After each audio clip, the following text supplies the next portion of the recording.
네, 여러분 안녕하세요. 오늘 김정한 교수님 모셨습니다. 책부터 소개를 좀 드리죠. 여러 권을 가지고 나오셨는데요. 북학의 이건 제가 가지고 있던 북학의인데 원문이 따로 돼 있어서 좀 부피가 많습니다. 그 다음에 박제가 욕망을 거세한 조선을 비웠다. 박제가와 젊은 그들 궁핍한 나라의 벗 이렇게 되어 있습니다. 박제가의 궁핍한 나라의 벗 아주 책도 뭐 손에 딱 들어오고 저는 사실 이런 책을 좋아합니다. 뭐 두꺼운 책도 아주 잘 읽는 편입니다만은 요즘 어디 지하철 같은데 왔다 갔다 하면서 하루 이틀이면 딱 읽을 수 있는 이런 책들.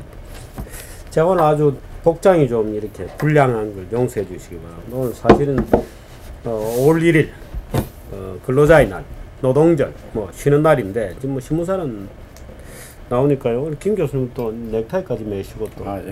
죄송합니다. 저만 이렇게 넥타이가 무늬가 뭡니까? 한자입니까?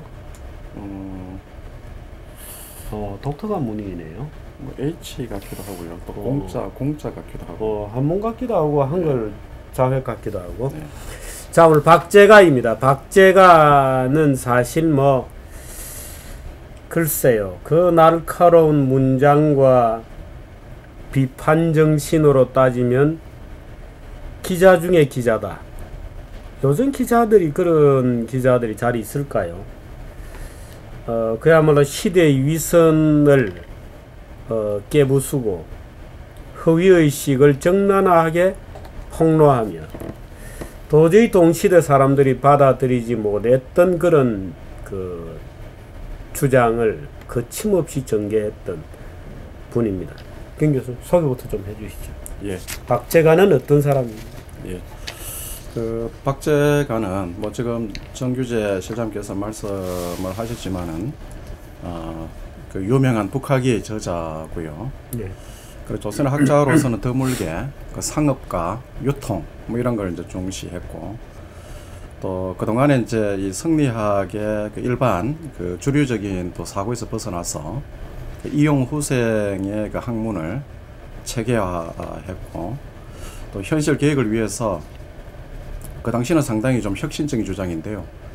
청나라를 배우자 이런 이제 주장을 펼친 조선 사상사에 있어서는 매우 독특한 사상 체계를 구축한 사상가로 평가를 받고 있습니다. 그리고 이제 무엇보다도 이 박제가는 우리 18세기 후반을 대표하는 아주 유명한 이 뛰어난 신입니다. 문장가죠? 예. 중국에까지 굉장히 알려졌다면서요. 그렇죠. 예.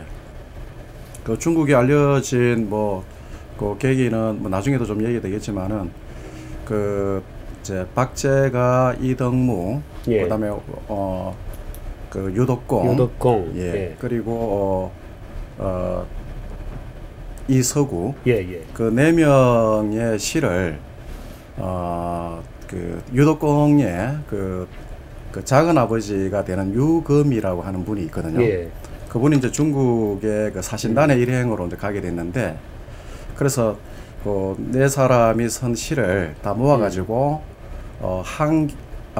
한계건년집이라는 시를 이렇게 만들었거든요. 시집을. 예. 그 만든 거는 유금이 만든 거고. 예, 유금이 만들었습니다. 유독공의 작은 아버지. 그렇죠. 예. 네 사람의 시를. 그래서 그거를 이제 중국에 가가지고 중국의 이제 유명한 학자들한테 그거를 이제 보이니까 너무 이렇게 시적인 수준이 너무 뛰어난 거예요. 그래서 그 당시 청나라에 이제 좀 유명한 학자들인 반정균이라든가 이런 분들이 거기 이제 시론, 서론도 쓰고 또 서평도 쓰고 그런 식으로 해서 이제 그 시가 상당히 이제 청나라에 많이 알려지고 또 그게 반대로 또 우리나라에도 또 알려지게 돼 가지고 아무튼 상당히 이제 유명하게 된 그런 일이 있습니다. 그러니까 유독공, 이덕무, 박제가, 이서구 이 네 사람이 말하자면 조선의 4명의 위대한 시인으로 중국에도 널리 알려졌다는 거죠. 그 당대 시인으로는. 그렇죠. 그렇군요. 그래서 조선 4대가 이렇게도 이제 나중에 얘기도 하고 이제 그렇게 하죠. 박제가는 누구에게 배웠습니까?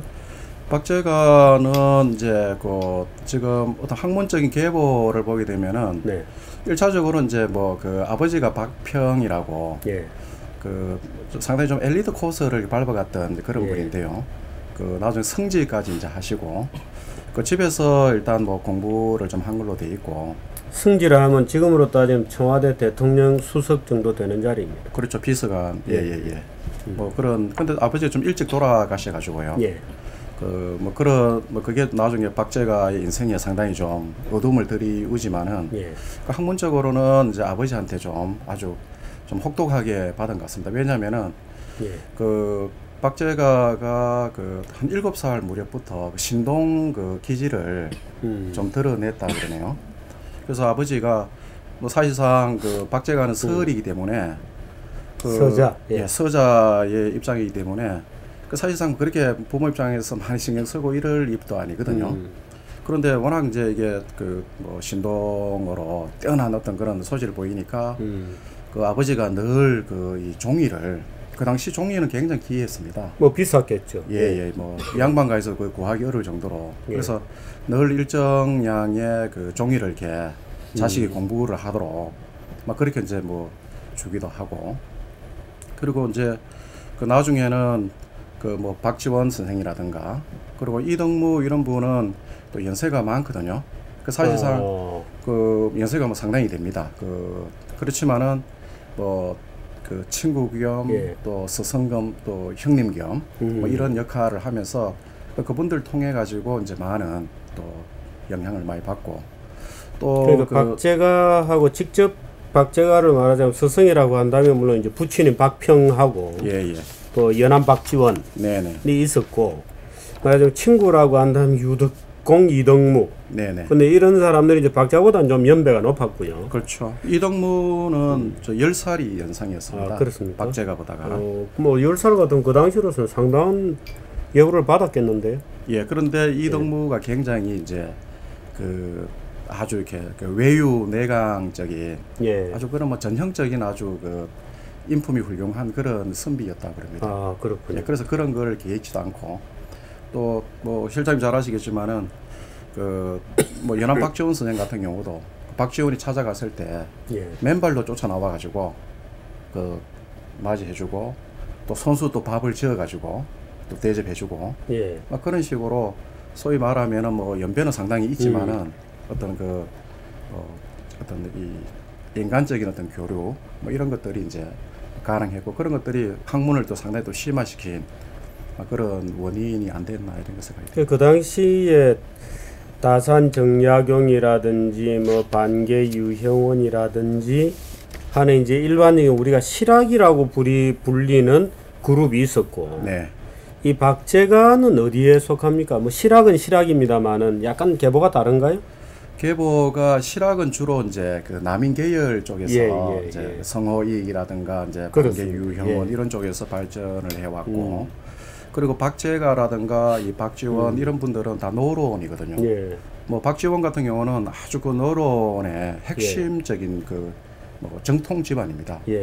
그 박지원 선생이 그 과거에 그 시험을 그 과거에 응시하지 않았는데 그 이유를 뭐 과거 제도의 어떤 문제 뭐 이런 걸 가지고 하는 것도 있지만은 그 연암 선생의 그 장인이 이보천이라는 분이거든요. 그분도 노론의 아주 핵심입니다. 근데 또 이보천의 또 장인이 어유봉이라고 그분이 또 이게 완전히 송시열 선생을 완전히 아주 그렇게 그 저기 모시는 정통 이런 저거든요. 그래서 그 당시 그 이제 그 과거 시험을 준비하는 그런 단계에서 그때 노론하고 이제 소론 간 그 탕평 영조대왕 때 그거를 이제 좀 조정하는 그런 시기였고 그게 아마 좀 이루어지던 그런 시기였는데 그런데 이제 그 이보천 그 연암의 장인 되신 분은 절대 이것은 안 된다. 오로지 노론 위주의 뭐 그런 걸 이제 주장하시는 분이니까 이런 전국을 이제 그 비판을 하고 그리고 그분도 이제 그 경계에 나가질 않죠. 그리고 이 사위인 연암한테도 과거 시험을 못 보게 합니다. 그러니까 나중에 노론이 이제 저걸 하면 득세하면서 그때 이제 그 장인도 그 이제 관직에 나가. 관직에 쭉 해서 이제 완전히 연암도 어디 현감인가 지냈죠. 그 나중에 예, 현감을 지냅니다. 그렇군요. 박제가의 친구들 얘기 뭐 그런 책도 있습니다만은 박제가와 젊은 그들, 이 젊은 그들은 누구를 얘기하는 겁니까? 아까 유덕공, 이덕무, 이서구 또 뭐 제가 어디 지금 읽은 기억으로는 저 뭐 어디 친구들이 모여서 이게 뭐 백타파, 네, 그 빠고다죠. 네네. 예, 백타파. 빠고다 공원에서 뭐 광교 쪽으로 뭐 놀러 나와서 광교에서 누구 뭐 검은고를 듣고 시를 외우고 밤새도록 놀았다는 그런 기록도 있고 그렇던 모양이래요. 예. 그 백타파 그 주로 여기서 이제 뭐 젊은 그들이라고 하면은 그러니까 정신적으로 굉장히 젊고 또 나이로도 젊지만은 무엇보다도 개혁적이고 아마 그런 의미로 이제 사용한 것 같은데 그 지금 말씀하신 이제 그런 분들 이외에도 그 백동수라고 하는 분, 백동수. 그 나중에 그 무예 도보 통지를 그렇군요. 만들죠. 장용용의 나중에 그 초관이 돼가지고 뭐 그 아주 유명한 그 무술의 대가였다고 그럽니다. 백동수. 그 이덕무의 처남이 됩니다. 처남이 되는데 근데 이분도 박제가보다는 이제 7살이 연상입니다. 근데 이 박제가를 그 이덕무에게 소개시켜준 사람이 백동수라고 하는 거죠. 근데 워낙 이제 이런 전제가 있다. 뭐 그래가지고 이제 왜냐면 10살 정도가 위 같으면은 그 사실상 그 친구하기가 어려운데. 그렇죠. 아마 그런 이제 그 자기 처남 되는 사람이 그 소개를 해서 이제 그렇게 되고 실제 보니까 아주 뛰어난 그런 젊은이거든요. 근데 이 백동수는 요즘 말로 하면은 완전 마당발이었던 것 같습니다. 그 백동수가 호걸이었던 모양이죠. 백동수가 한번 이렇게 주먹도 세고 친구도 많고 한번 움직이면은 그 뒤에는 온갖 뭐 사람들이 그 따라다니고 그리고 뭐 사귀는 어떤 교유의 폭도 뭐 판서 정성을 비롯해 가지고 또 뭐 심지어는 아주 뭐 천한 이런 분들도 비롯해서 굉장히 어떤 교유의 폭이 굉장히 넓고 아무튼 뭐 대단했던 그런 분 같습니다.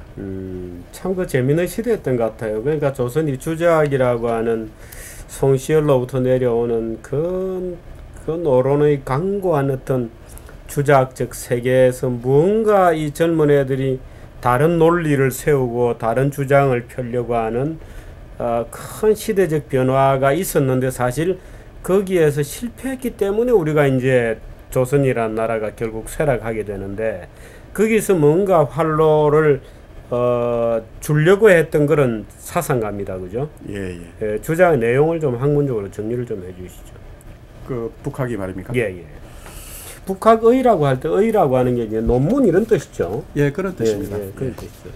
북학에 관한 논문, 뭐 북학을 논함 말하자면 이제 북학이라는 게 그 당시 청나라를 얘기하는 일종의 중국학, 말하자면 이런 겁니다. 그죠? 근데 그 당시 이 북학은 뭐 쉽게 말씀드리면은 청나라를 배우자. 근데 그 당시 우리나라의 그 사대부들은 중국 그러면은 뭐 무조건 오랑캐. 그 한마디로 그냥 일축을 합니다. 청나라는 만주적인 오랑캐다. 그러니까 이미 그 명나라로 이제 중국의 그 주자적인 이런 건 다 끝났다. 지금 오랑캐의 나라다. 뭐 이런 식으로 하는 거고 일본 같은 경우는 또 외놈들이다. 그러니까 우리가 뭐 통신사 그다음에 사절단을 늘 보내지 않습니까? 하면서도 이제 예를 들어서 뭐 중국이나 일본에 대해 가지고 긍정적인 얘기를 하고 배울 게 많더라. 뭐 여기도 보면 북학에도 뭐 수레라든가 벽돌 이런 얘기들 많이 나오지 않습니까? 뭐 이제 그런 것들을 좀 긍정적으로 얘기하게 되면은 뭐 완전히 이렇게 뭐 좀 미친놈 취급을 하고 그 뭐 완전히 이렇게 좀 사람 대접을 안 한 뭐 그런 이제 할 정도로 북학이라고 하는 거는 그 당시는 굉장히 위험한 학문.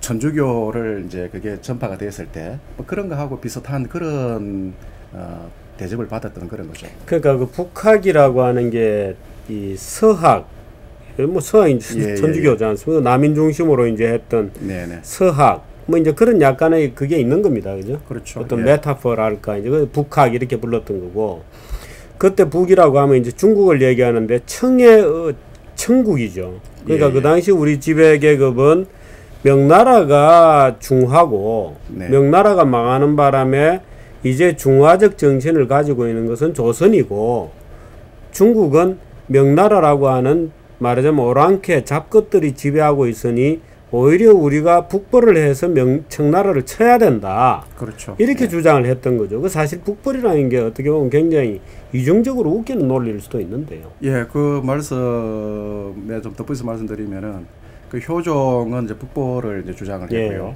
그리고 이제 이 그 외견상으로 이제 송시열을 비롯한 노론들도 거기에 이제 그 이 뒷받침하는 그런 역할을 합니다. 근데 막상 그 효종이 북벌을 단행을 하고자 했을 때 그 효종의 북벌을 막는 역할을 하는 것이 또 송시열입니다. 그러니까 왜냐하면 현실적으로 청나라를 물리칠 수 있는 힘이 없거든요. 힘도 없죠. 그러니까 하나의 어떤 그 이데올로기적 또 어떤 뭐 이렇게 그 뭐 대외적인 어떤 그런 하나의 어떤 뭐 그런 걸로 하는 거지 프로파간다 이런 식으로. 근데 그게 어떤 실질적인 그런 건 아니었죠. 그리고 송시열은 나중에 그 효종에 의해서 아주 이렇게 총애를 받았던 신하인데 나중에 효종이 죽고 난 뒤에는 효종은 첫째 아들이 아니지 않습니까? 소현세자가 있으니까. 그러니까 이게 또 그런 적통의 문제 이런 것도 또 부정을 하죠. 그래서 예속 논쟁이 계속 벌어지고 하는 것도 그런 문제입니다. 그 당시는 아무튼 이 말씀하신 대로 명나라의 어떤 멸망과 함께 청나라의 그 이 탄생 이런 부분에 대해 가지고 아무튼 우리나라의 경우에는 굉장히 혼란을 많이 줬던 것 같습니다. 그러니까 그런 상황에서 그 이 오랑캐인 그 청나라를 배우자 이런 식의 주장을 하니까 이게 그 북학이가 그 박제가가 29살 때 그 최저공이라고 남인 출신의 유명한 우리 서울의 번동도 본래 그분 호가 번암이잖아요. 번암. 아 그래서 그래서 그분이 살던 곳이군요. 예, 그래서 이제 그쪽을 땅을 아마 준 것 같습니다. 하사를 해서. 그래서 그게 이제 번동이라고 하는 건데 그 최재공 대감하고 이제 심염조라고 하는 그분 이제 서장관으로 하신 분인데 이 두 분의 이제 저기 종사관으로 그때 그 이덕무하고 그때 이제 그 박제가가 따라가죠. 그래서 거기서 가서 이제 이 뭐 직접 보고 난 뒤에 돌아와 가지고 3개월 만에 집필한 겁니다. 그러니까 그 내용을 보게 되면은 뭐 아주 저도 그 기행문이라고 하는 거는 뭐 아주 그렇게 구체적일 수는 없는데 그 연안 박지원의 그 열하일기도 마찬가지고 열하일기는 더 시간이 더 많이 걸렸습니다. 열하일기가 먼저 나온 거죠. 열하일기가 먼저 나왔죠. 자, 그런데 그 이 뭐 하나하나 내용을 보게 되면은 뭐 아주 구체적이고 상세하게 그 설명을 하거든요.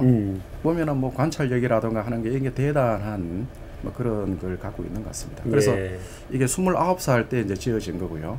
그 나중에 그 한 40 넘어가지고 그 정조대왕한테 올리는 게 있습니다. 그게 진북학의라고 임금한테 이제 올리는 거. 그게 뭐 그 당시 굉장히 그 논쟁이 많았다는 그거죠. 근데 그게 그 정조대왕이 돌아가시기 한 해 전에 올린 그 그러다 보니까 결국은 뭐 결국 북학에 있는 내용들하고 조금 더 추가하는 그런 내용들인데 아무튼 이 우리가 잘 살기 위해서는 또 이 백성들의 궁핍한 생활을 개선하기 위해서는 이 혁신을 해야 계획을 해야 되고 아무튼 모든 걸 다 바꿔야 된다는 거 그런 내용들을 담고 있는 거거든요. 그러니까 북학의 내용과 이제 여러 가지 이제 정책 아이디어들을 모아서 진북학의라고 하는 일종의 정책 건의서를 내는군요. 그렇습니다.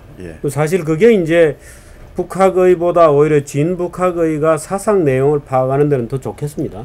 그렇죠. 근데 내용적으로는 서로 이렇게 비슷하고 조금 보완한 이제 그런 것들이고요. 그 뭐 어떤 장절 같은 게 구분이 되어 있나요? 예를 들어 사상의 내용은 예를 들어서 뭐 철학적인 배경에서부터 뭐 경제는 어떻게 하자, 뭐 계급 제도는 어떻게 하자, 뭐 말하자면 이런 게 쭉 있나요? 그렇죠. 그렇게 이제 분류가 돼 있고 각 세목별로 항목별로 그 뭐 지금 북학이가 이제 내편과 외편 그리고 진북학이 이렇게 세 개로 구성되어 있는데 그렇군요.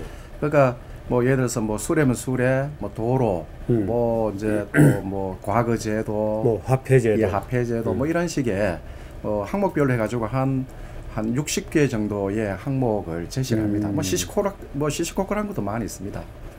말하자면 구들장은 어떻게 놓고 이런 것도 있나요? 예. 뭐 된장 얘기도 나오고요. 그 중국 된장은 굉장히 정갈하게 담그는데 지금이야 우리 된장은 뭐 몸에도 좋은 걸로 돼 있지만은 근데 조선 시대 때 된장 담그는 거는 굉장히 좀 더럽게 했던 것 같습니다. 이 땀을 흘리는 그 몸으로 이게 밟거든요. 그러니까 이 땀이 밑으로 들어가지고 완전히 뭐 육수가 들어가네요. 그렇죠. 육수가 들어가고 그러니까 누가 먹겠느냐 이렇게 더러운 거를. 그런 얘기도 있습니다. 그런 얘기도 나오고요. 아무튼 저도 읽으면서 참 부끄럽다 이런 생각을. 근데 좀 이해되는 게 우리가 최근 들어와서 이제 새마을 운동이 얘기 많이 되지 않습니까? 예. 저도 이제 시골 출신이라서 예전에 굉장히 궁핍한 그런 시골이 우리나라 전반적인 그런 것인데 그때도 보면 잘 살아보자. 그 초가집도 바꾸고 이제 근데 그 당시가 이 새마을 운동이 일어나던 그 시기에 그런 얘기들이 나오거든요. 초가집도 바꾸고 하는데 그러면은 그보다가 100년, 200년 전은 어떻겠습니까? 그러니까 한마디로 나라 모양이 나라는 있어대 나라가 정상적으로 기능하고 이런 게 안 되죠. 상업에 대해서는 어떤 얘기를 했습니까? 사실 이 조선시대라는 것 자체가 이익을 내는 걸 부정하는 그런 철학적 기초에 있었잖아요. 그래서 산농공상 하면 역시 상업에 종사하는 사람들은 말하자면 이제 무슨 사기꾼 비슷하게 치고 이익을 붙인다는 것이 정상적으로 용납이 안 되고 금융이자는 말할 것도 없고 일반적인 유통에서의 이문조차도 배관시되었잖아요. 그렇죠. 근데 그걸 어떻게 하자는 거예요? 그러니까 그 당시 근데 우리 조선 개창할 때에 그 국정 철학의 가장 우선이 이 농본주의. 예, 농본주의 때문에 어떤 이 농사를 짓는 것이 가장 중요한 일행이 되어 있거든요. 그러니까 말씀하신 대로 산농공상 이렇게 해서 상업이라고 하는 거는 사실상 사대부가 할 그런 것은 안 된다라고 보는 건데 지금 생각하면은 굉장히 이해도 안 되는 거지만은 근데 하나의 어떤 이데올로기라고 하는 게 굉장히 무섭다라고 하는 게 그런 거죠. 근데 이게 하나의 철칙으로 지켜져 온 거거든요. 예. 그래서 나중에 잘 아시는 토정 이지암 선생 같은 경우도 보면은 이 유통 이런 걸 이렇게 많이 이렇게 얘기를 하고 있지 않습니까? 하는데 그러니까 이제 박재가 선생도 그런 걸 주장하는 거죠. 그래서 이 농본 위주의 이런 방식을 빨리 바꿔야 된다. 양반도 상업에 종사할 수 있다고 생각했던 거죠, 박재가는. 그렇죠. 그게 기본입니다. 우리나라의 이제 이 사대부들의 대다수는 이렇게 먹고 논다. 그러니까 벼슬이 없어도 다 먹고 노는 거거든요. 왜냐하면 할 수 있는 게 없습니다. 예. 왜냐하면은 예를 들어서 벼슬을 안 하고 아니면 시골에서 그러면은 양반 행세 하면서 그러면서 이제 독서인으로 이렇게 살아가야 되는데 그러니까 예를 들어서 농사를 짓기는 하지만 사실상 농사를 짓는 이런 경우는 없죠. 농토를 가지고 감독을 하고 이런 경우 있지만 지주로서. 근데 그러지 않는 경우라 하더라도 일체 그 당시에 어떤 분위기상 상업에 종사하고 이런 거는 안 됐죠. 거의 있을 수 없는 그런 건데 근데 박재가 선생은 그럼 안 된다. 일단 일단 선비들한테도 기본적으로 상업에 종사를 할 수 있도록 길을 열어줘야 된다. 그런 얘기도 강력하게 하죠. 그리고 이제 이 선비가 도태되어야 된다. 그러니까 무능력한 선비들을 국가가 보호해서는 안 된다. 다른 걸로 돌려야 된다. 그게 이제 상업이고 유통 분야에 종사를 시킨다는 거죠. 그렇죠. 그러니까 말하자면 생산 활동에 종사하지 않는 귀족 계급이라는 것 자체를 은연중 부정한 겁니다. 강력하게 부정하죠. 이거는 연암 박지원 선생의 호질이라든가 그다음에 허생전 그렇죠. 이런 것들이 그런 기조하에 있는 거거든요. 그러니까 사실상 이제 박지원 선생이 이런 얘기를 할 수 있는 것도 아까 말씀드렸지만은 박지원 선생의 집안은 노론의 아주 정통적인 집안이거든요.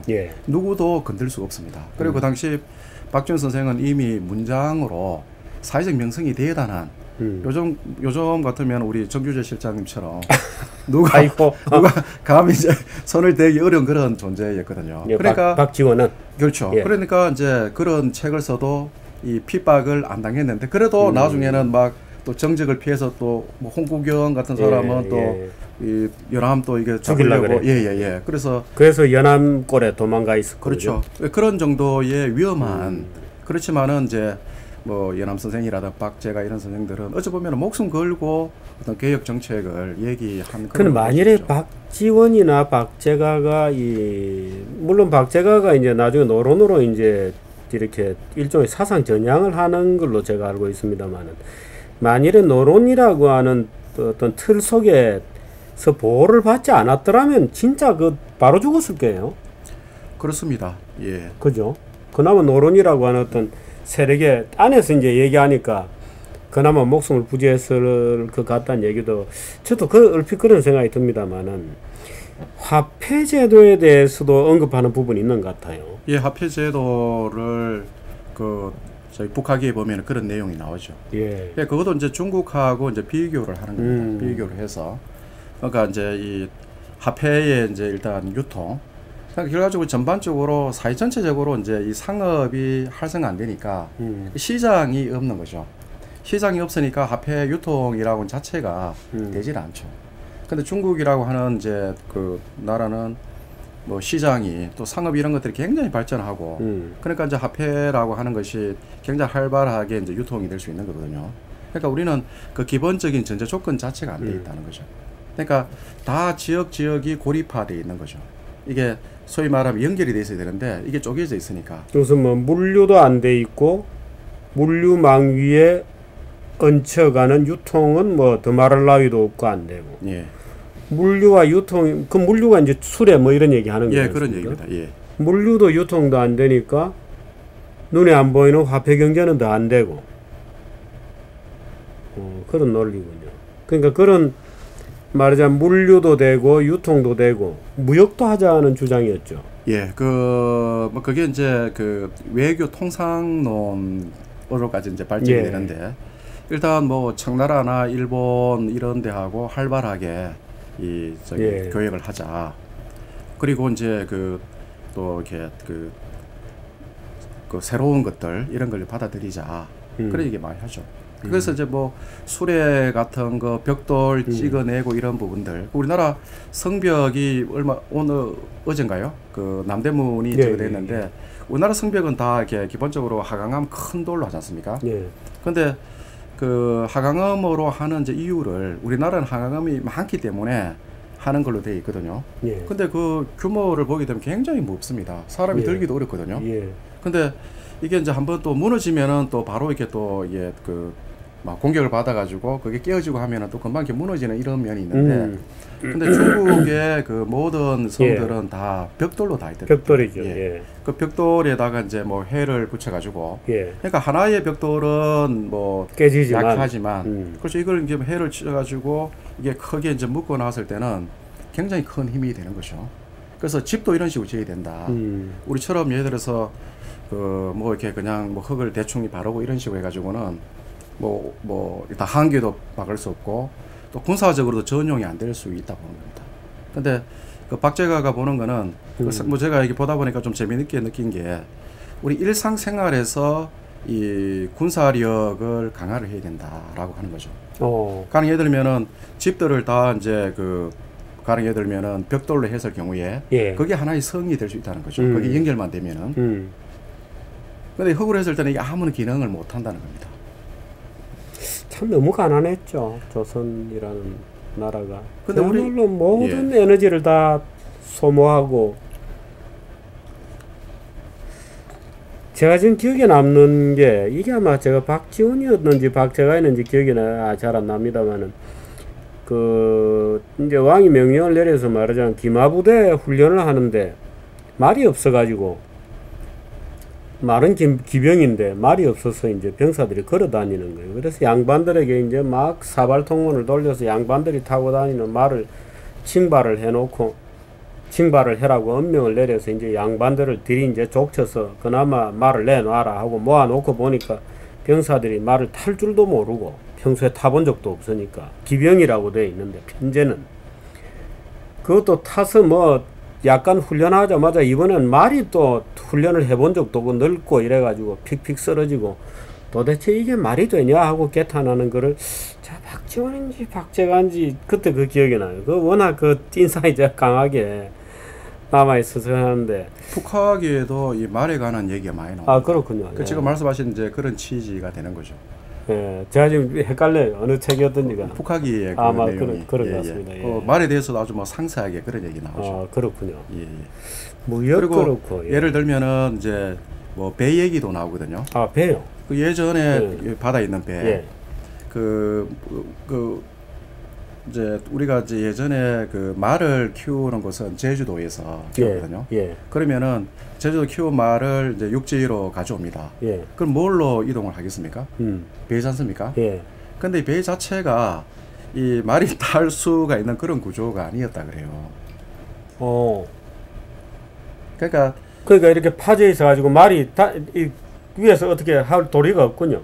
그렇죠. 그 가령 예를 들면은 뭐 이렇게 널빤지로 되어 있는 게 아니니까. 그렇죠. 그래서 뭐 그걸 이제 그 밑바닥을 어떻게 해야 되고 배 같은 경우도 뭐 그런 뭐 시시콜콜 하는 것까지 다 하는데 또 가령 예를 들면은 뭐 항구로 왔다. 그 항구가 예를 들어서 그러면 배하고 이게 그 뭐 다리 이런 것도 연결돼 가지고 그 자연스럽게 사람들이 내리고 이렇게 해야 되는데 이게 또 그렇게 연결이 안 돼 있는 거예요. 그러니까 부두가 없군요. 그렇죠. 말하자면 데크가 없군요. 안 돼 있죠. 예. 그러니까 사람도 뛰어 타야 되고 말도 뛰어 가지고 올라가야 되는 거예요. 근데 말이 뛰어갑니까 어디? 그러니까 이제 안 내릴라 그러겠죠. 못 올라오는 거는 이제 떨어지는 거는 이제 못 가는 거고 죽고. 그래서 제주도에서 오면서 대다수가 병들고 죽는다는 거예요. 육지에 도착하면은 뭐 사실상 말로서의 어떤 그런 그 역할을 기능을 못 하게 되는 거죠. 그러니까 배도 다 바꿔야 된다라고 이제 하는 거예요. 그 지금 보면은 상당히 이해가 가죠. 아니 그러니까 박재가나 박지원 같은 사람들이 그런 시시콜콜한 기술 문제까지 언급하지 않으면 안 될 정도로 말하자면 사회적 기술 수준 자체가 형편없이 낮았던 거죠. 그렇습니다. 그죠? 예. 지금 누가 참 딱한 일이네요. 그러니까 그 당시 이제 이 주류가 그러니까 뭐 인성론, 이기 인성론. 좀 도덕 철학만 하는 거죠. 그렇죠. 뭐 태계 선생이나 이제 율곡 선생 같은 그런 그 이제 쭉 연결돼서 그러다 보니까 뭐 어떻게 심성을 닦아야 뭐 이게 성인 군자가 될 수 있는가.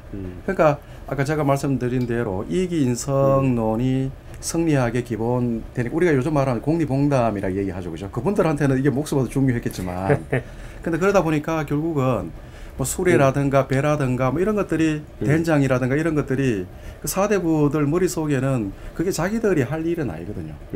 그 자기들의 목적은 뭐 국민들의 생활을 윤택하게 하고 뭐 가난해서 백성들을 구하고 이런 국가가 부강해지고 이런 게 아니죠. 그런 거 아니죠. 내가 성인 군자가 되는 거, 소위 주자처럼 되는 거, 이게 이제 목적이 됐으니까 결국은 이제 이용 후생이라고 하는 거는 다른 사람들의 얘기죠.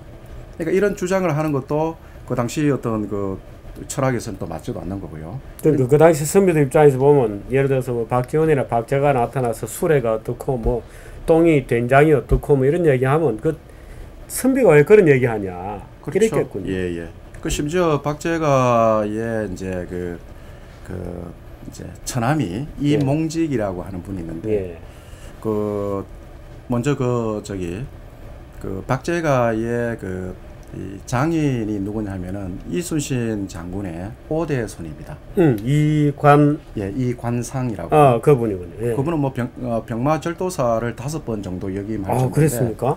근데 사위를 엄청나게 이뻐한 것 같습니다. 사위를.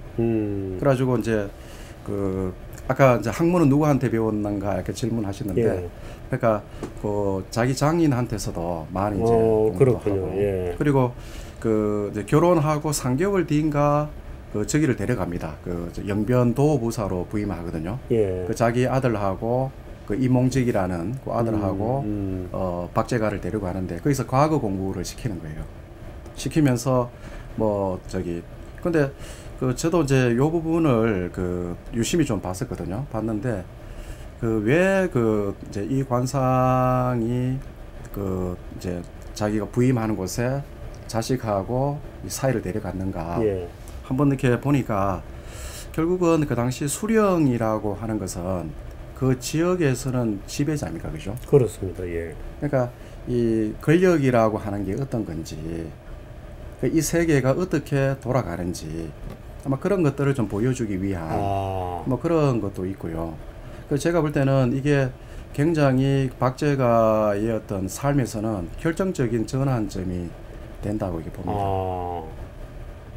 그 아무래도 중앙에 있으면서 공립공담하는 것보다 지방에 가서 행정의 현실이랄까, 지방 행정의 어떤 구체성 이런 것들을 경험하는 것도 도움이 되겠습니다. 그렇죠. 그리고 중국 가서 특별히 이제 중국의 앞선 문물을 보고 도대체 이 조선이 어떻게 해서 주작의 틀에 박혀서 공립공론만 하고 있느냐, 뭐 아까 이기 이런 말이 있습니다. 이가 먼저냐 기가 먼저냐 뭐 이제 이런 논쟁을 하면서 사실은 국가나 사회는 점점 가난해지고 피폐해지고 하는 그 마지막 그 목도를 했으니까 아마 박재가나 박지원이나 이런 분들이 느꼈을 답답증 이건 아마 굉장했을 것 같은데요. 예. 답답하죠. 혹시 그러니까, 알코올을 많이 하시지 않으셨나요? 술은 이 백다파가 전반적으로 술은 많이 했습니다. 그 박제가도 참 재밌는 게 이 결혼 첫날 밤을 그 신부하고 같이 안 보낸 것 같습니다. 아, 그래요? 요즘 같으면은 이혼 소송이 아마 제기될 것 같은데 그 첫날 밤에 이제 그 자기 장인의 뭐 이제 무관이시니까 뭐 말이 집에 좀 많이 있었던 것 같습니다. 그 중에서 가장 좋은 말을 꺼내 가지고 타고 아마 뭐 종을 한 사람을 이제 데리고 이제 백탑에 가가지고 술을 한잔 하고 그리고 이제 그 주변에 이제 뭐 연암 선생이든 다 그 주변에 살았거든요. 그 말 타고 자기 벗들 집으로 순례를 한 번씩 다 한 겁니다. 뭐 이렇게 밤새. 그러면서 그게 뭐 일부에서는 이 총각의 이별 여행이다. 이 총각 시절을 이제 저보니까 뭐 그렇게 첫날 밤을 그렇게 말 타고 이 벗들집 이제 순례하면서 보냈다고 하는데. 그랬어요? 예. 아마 그 부인이 굉장히 무서워서 그랬을 수도 있어요. 그거는 아직 기록에 나와 있지 않는 것 같습니다. 근데 사실 뭐 그런 남편이라면 그렇게 집에서는 뭐 대우받기가 어렵죠. 그렇겠네요. 예, 첫날 밤부터 그렇게 돌아다니는데. 그런데 어떻든 이제 이 실용학으로서의 경제적 관점, 말하자면 사치도 용인되어야 한다. 왜 우리나라에는 물산이 이렇게 부족한가? 뭐 양반들이 입만 열면 근검 전략을 얘기하니 어떻게 물산이 풍부해질 수 있겠는가? 말하자면 이런 논리였지 않습니까?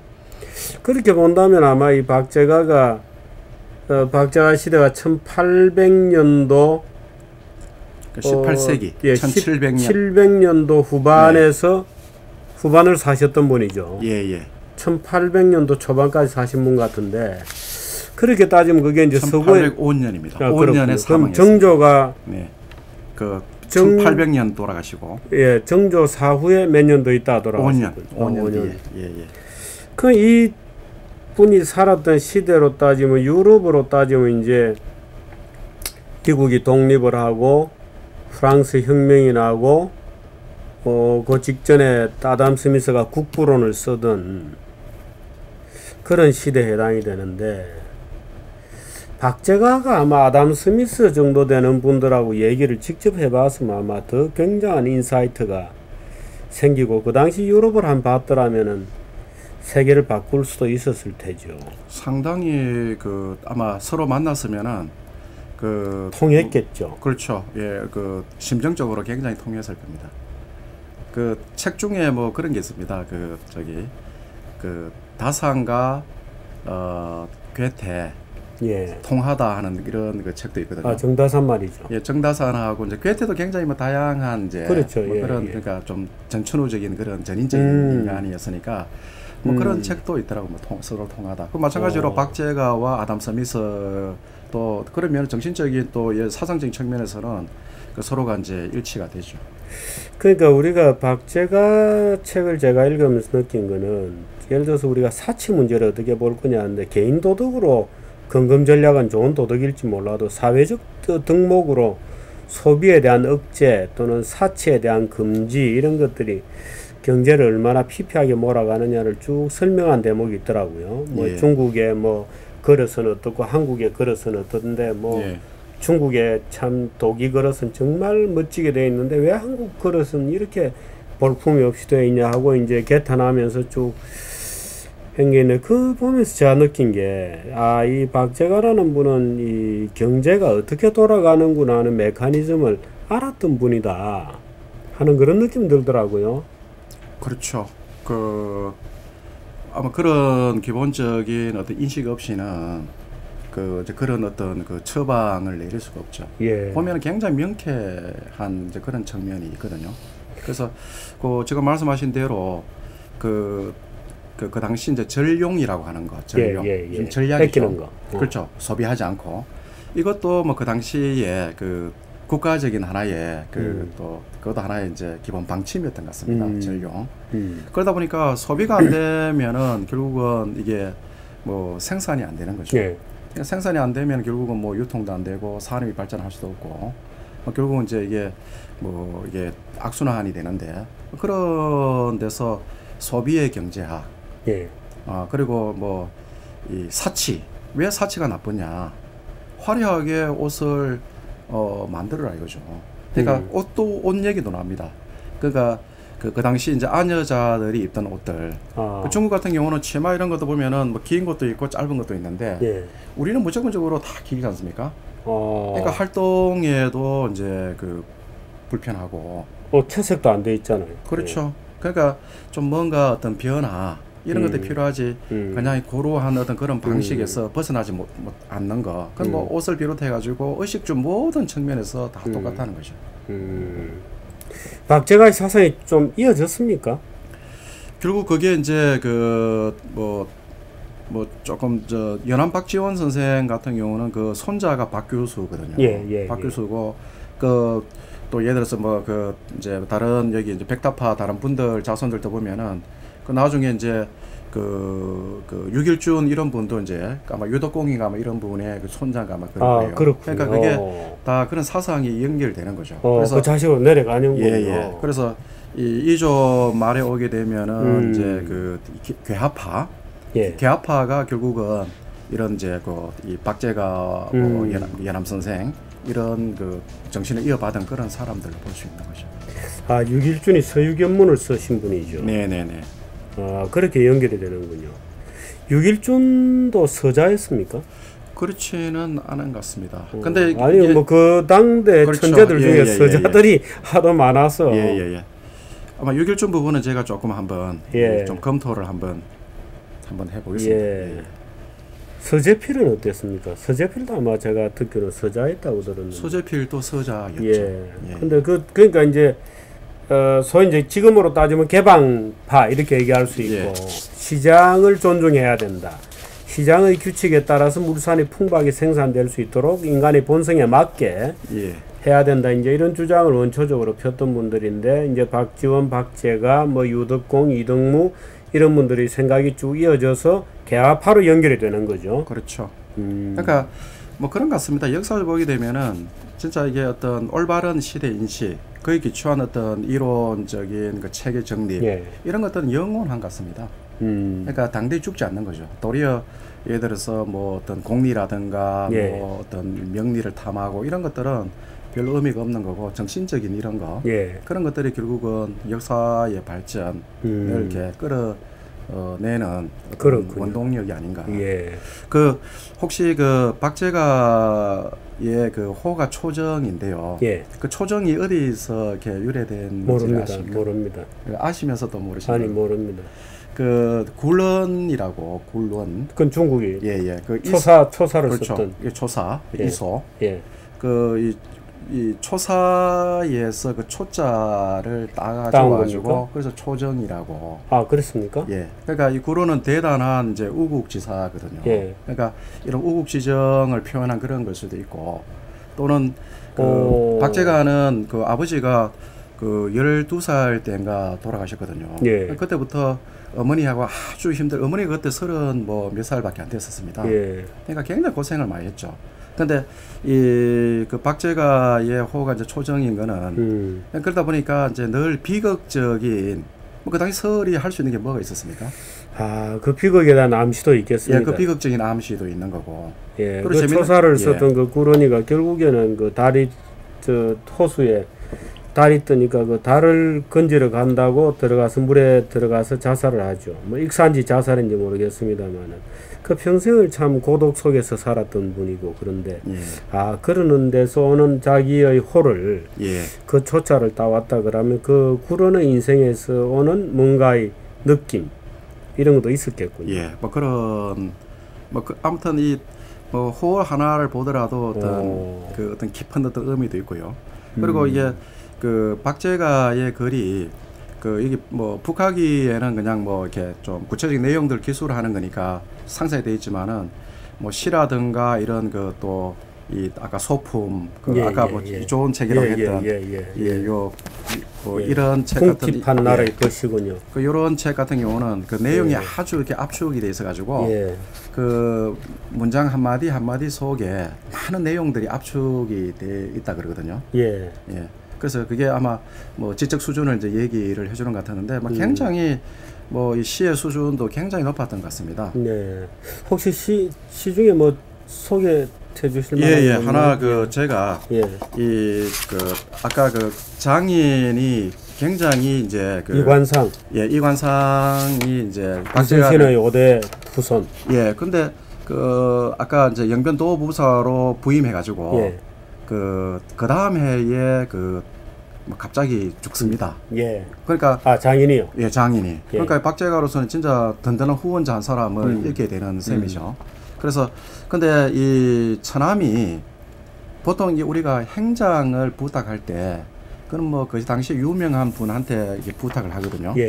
근데 아마 이게 그 장인이 박제가를 굉장히 아끼고 그리고 아주 뛰어난 뭐 이 지성의 소유자라는 걸 알았기 때문에 문장가였고 그래서 처남이 그 장인의 그 행장을 써달라고 부탁을 합니다.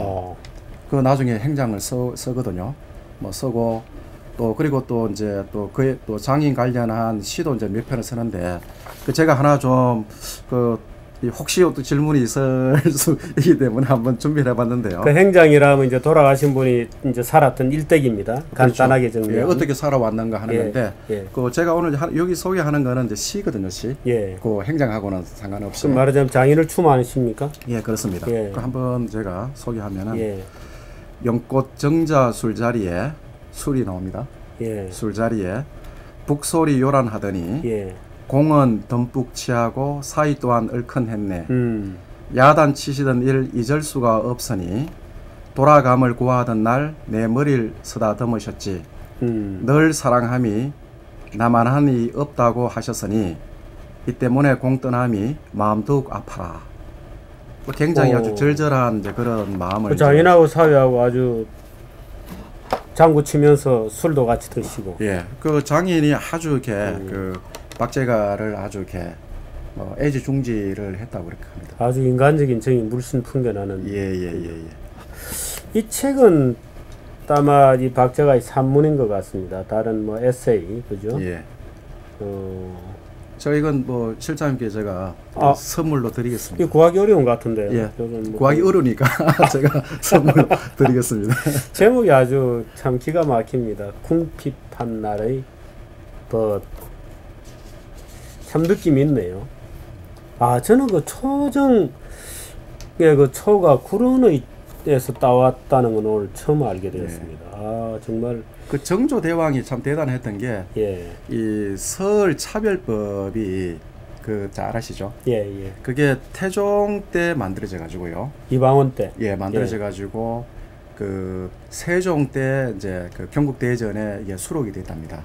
그래서 그 저기 홍길동 전에 그 무대가 연산군 때 뭐 이런 데가 아니거든요. 그게 세종 때입니다. 세종 때. 그렇습니까? 그 우리 아마 다들 일반 국민들도 그런가요?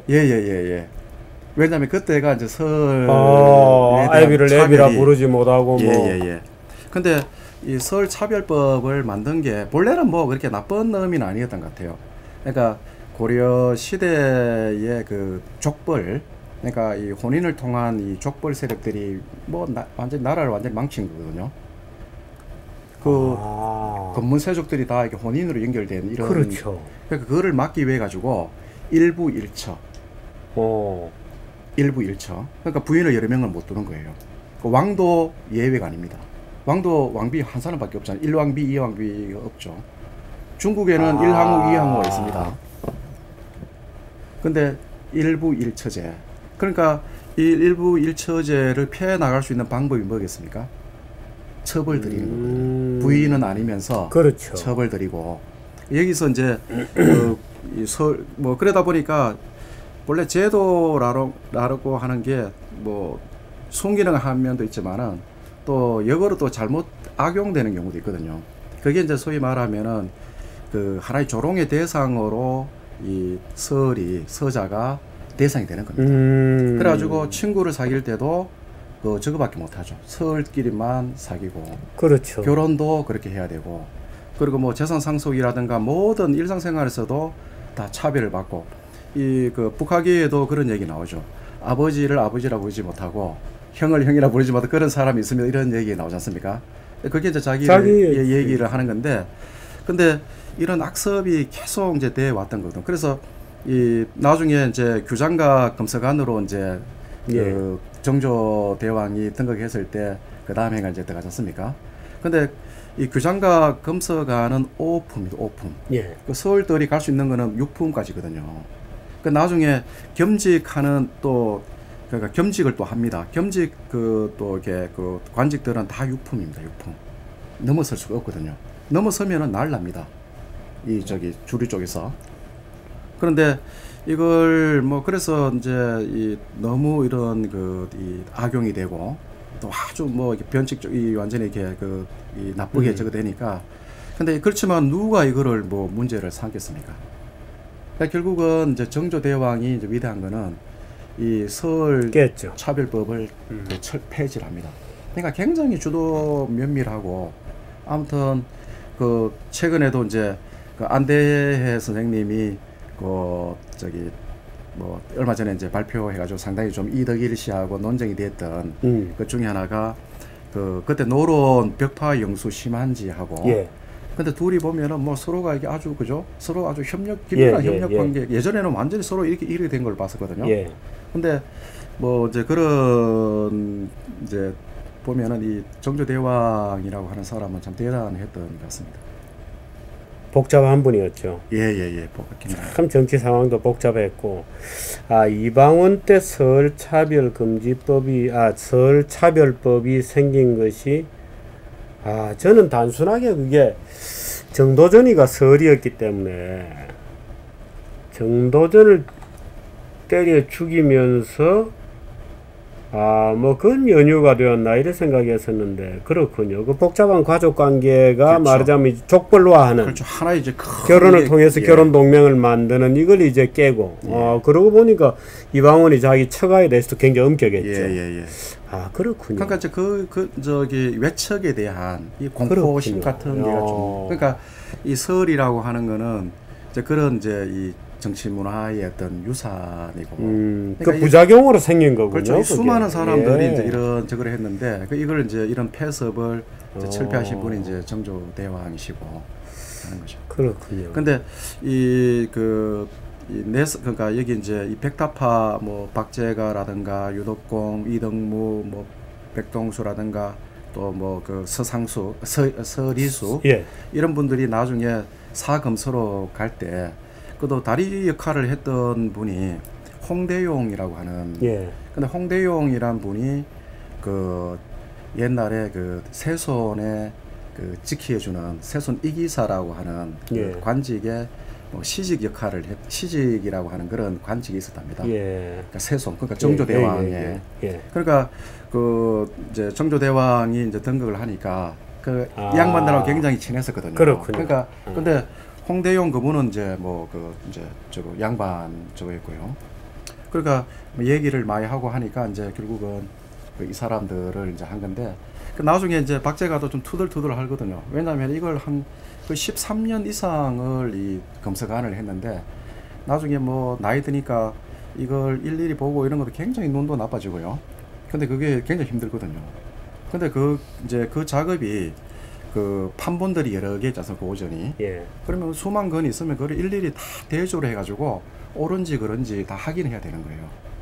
그러니까 이거는 고도의 학문적인 어떤 그 지식이 없으면은 못 하는 거예요. 또 집중력도 필요하고. 예. 그러니까 그 당시에 그래도 서울이지만은 대접을 받았던 게 나중에는 다 뭐 목사로도 가고 뭐 현감으로 가고 예. 그렇게 하거든요.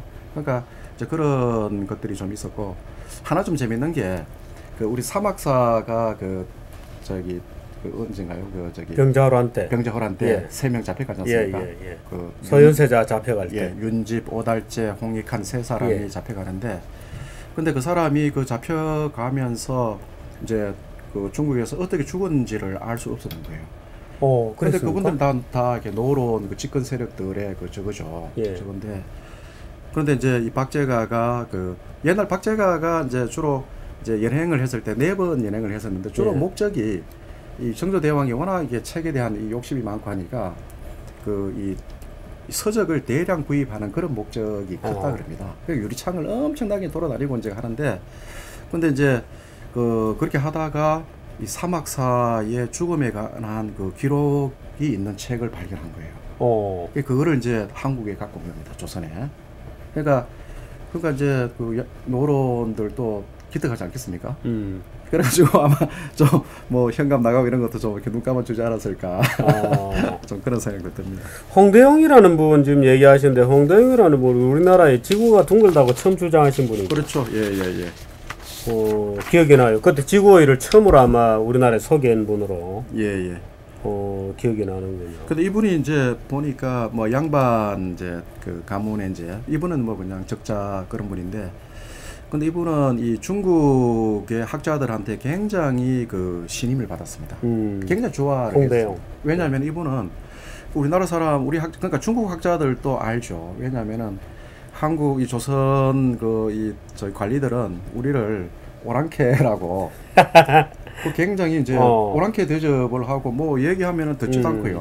뭐 그런 식으로 완전 무시했는데, 근데 이 홍대영이라고 하는 분은 국적 불문, 신분 불문, 굉장히 인격적으로 오로지 지식과 인품 그 자체로만 보는 거고. 예.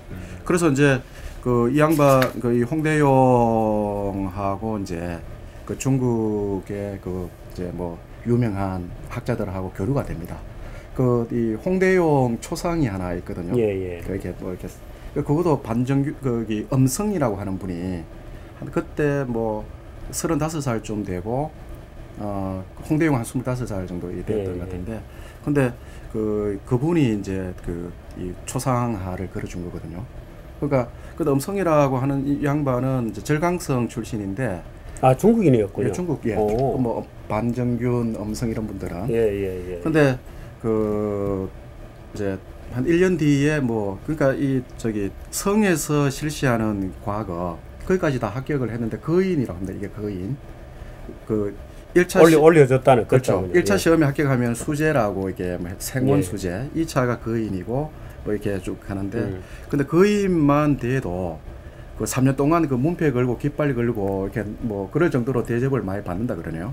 근데 이분들이 다 그걸 출신들이고 나중에 또 근데 엄성이라고 하는 분은 1년 뒤에 이제 돌아가시는 거예요. 만나고 난 뒤에. 근데 아들한테 홍대용한테 자기 시집하고 그리고 홍대용 초상화를 그린 걸 가지고 보내주라 해서 그게 이 조선 홍대용 집으로 날아옵니다.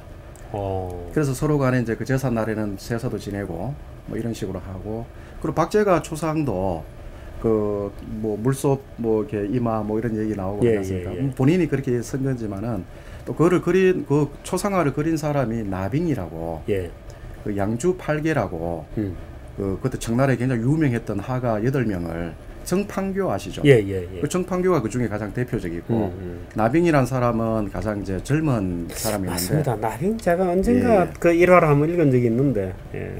그 나빙이 이제 그거를 그려준 겁니다. 눈썹이 시커멓고 이제 이게 예예예. 아주 험하게 그려놨죠. 예예. 근데 뭐 그 그림 가지고도 뭐 잘 그렸느니 못 그렸느냐고 뭐 말이 있었다고 제가. 근데 그 저기 요 궁핍한 날에 요 박제가가 선 요 소품에 보게 되면은 그 자기 자신에 대해 가지고 자평이라고 해서 그 자기 자신에 대해서 이렇게 그 선 글이 나오는데 보면은 딱 그게 뭐 그 그림하고 딱 일치됩니다. 짙은 눈썹. 그렇습니다. 예예. 뭐 검은 눈 뭐 이렇게 물소 이마 뭐. 아마 그 홍대용 얘기가 나왔습니다만 홍대용 선생이 뭐 선생이라고 해야 될지 이제 그분이 사실 이제 중국에서 그 이 지구의 이 둥그렇게 생긴 지구의를 처음 가져와서 소개를 하고 지구가 둥글다. 는 얘기를 했을 때 아마 그 당시 조선 선비들이 받았던 충격이 굉장히 컸을 테고 아마 이해를 못했을 겁니다. 근데 박제가 선생이 이용후생에 대해서 얘기하면서 어떻게 하면 수요가 공급을 늘려가는지 또 어떻게 공급이 수요를 풍성하게 하고 국부를 살찌우고 인간의 살림을 풍요롭게 하는지에 대해서 설명을 했을 때도 그 당시 아마 주작자들이 이해를 못했을 겁니다. 근데 지금은 오히려 거꾸로 된 현상이 뭐 지금 제가 뭐 김 교수님께 굳이 뭐 그 말씀을 여쭤보기는 좀 그래서 안 여쭤봤습니다만 사실 지금 뭐 경제민주화다 뭐다고 해서 또 이제 이 장사에 대해서 모르는 분들이 장사하면 뭐 이익을 악으로 보고 상인들의 이익은 폭리로 규정하고 지금 대대적으로 단속에 나서려고 하는 이것도 제가 볼 때는 조선주작의 아주 전형적인 부활이다. 이런 느낌을 많이 받습니다. 참 그래서 오늘 뭐 박제가를 가지고 오신다 그래서 저는 내심 참 정말 어떻게 이렇게 제 마음하고 꼭 같나 이런 기분을 느꼈습니다. 혹시 박제가가 우리 정규 실장님하고 좀 비슷하지 않습니까? 저는 그런 느낌을 많이 받았거든요. 아이고 그런 분하고 저는 뭐 그런 분의 발 밑에 떼도 안 되는 입장이고요. 그런 분들이 위대한 분들이고 새로 개창을 하신 분들이니까요. 오늘 박제가 얘기 좀 했습니다. 이 박제가와 젊은 것들 이 책도 재밌고요. 저는 이 백탑에서 노는 것도 그렇지만 이 광교까지 와서 뭐 놀았다는 언젠가 그걸 보면서 야 나도 저렇게 한번 놀아보자. 원래 공부 못하는 학생이 배워야 할 건 안 배우고 노는 것부터 배우거든요. 근데 이분들은 진짜 이 얼마나 우정이 두터웠냐 하면은 그 술이 뭐 다 가난했으니까 돈이 없죠. 그러면은 이 가지고 있는 책을 진짜 귀한 책을 팔아가지고 술을 사가지고 서로 나눠 먹고 그 진짜 아름다운 이제 그런 그 우정을 이제 나눈 그런 사이입니다. 참 이 박제가 아마 가슴이 터질 것 같았을 겁니다. 조선이 왜 이렇게 궁핍하고 가난한가? 뻔히 잘 살 수 있는 길이 뻔히 보이는데 그걸 포위하고 있었던 주작을 완전히 깨부수지는 못했습니다만 나중에 이제 이분들의 노력들이 개화파로 쭉 연결이 되고 그래도 조선이 대한제국으로 연결이 되고 또 근대화되는 어떤 기본 정신을 꾸준히 만들어내는데 일조를 했던 시대의 선구자들입니다. 그 선구자 중에 탁월한 한 분이었던 박제가 초정 박제가에 대한 얘기를 오늘 같이 나눠봤습니다. 고맙습니다. 네, 고맙습니다. 저녁은 뭐 하시겠어요? 술 얘기가 나왔으니까 뭐 설렁탕 집 가서 수육으로 소주를 그렇게 하시죠. 뭐 박제가가 먹었던 것보다 좀 나은 것 같습니다. 고맙습니다. 감사합니다.